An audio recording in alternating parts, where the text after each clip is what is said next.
राधे राधे।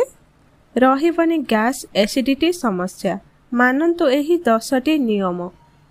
जलापोड़ा अनुभव, फ्लैटुलेंस किंबा गैस, खराब निश्वास एवं हाकोटी, कोष्ठकाठिन्य, बांती हेबा किंबा बांती अनुभव, खाइबा परे पेटरे भारी अनुभव, पाचन न हेउथिबा खाद्यर प्रभाव आम पाटी भीतर को फेरी आसीबा।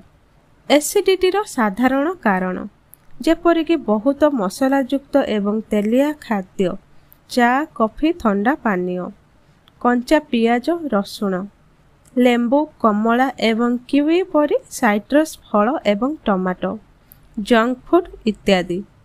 गैस उपचार, एक्टिव रुहंतु एवं जेकोसी प्रकार व्यायाम करंतु, पहरिबा, साइकिल चलाइबा, डांस करिबा किंबा प्रिय खेल मध्यरो जेकोसी भी हेउ।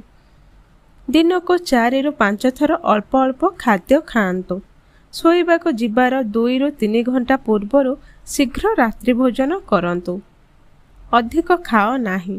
खाइबा समय भल भावरे खाद्य को चुबाई करी खाओ। खाइबा परे तुरंत सुअंतु नाही। जदिओ आपणक ओजन अधिक किंबा मेदबहुल तेबे ओजन ह्रास करंतु। शोइबा समय आपणक बिछणार मुंड को ऊपर को उठाई सुअंतु। धूम्रपान एवं मद्यपान करंतु नाही। एसिडिटी सृष्टि करुथिबा खाद्यरु दूरेई रुहंतु। राधे राधे।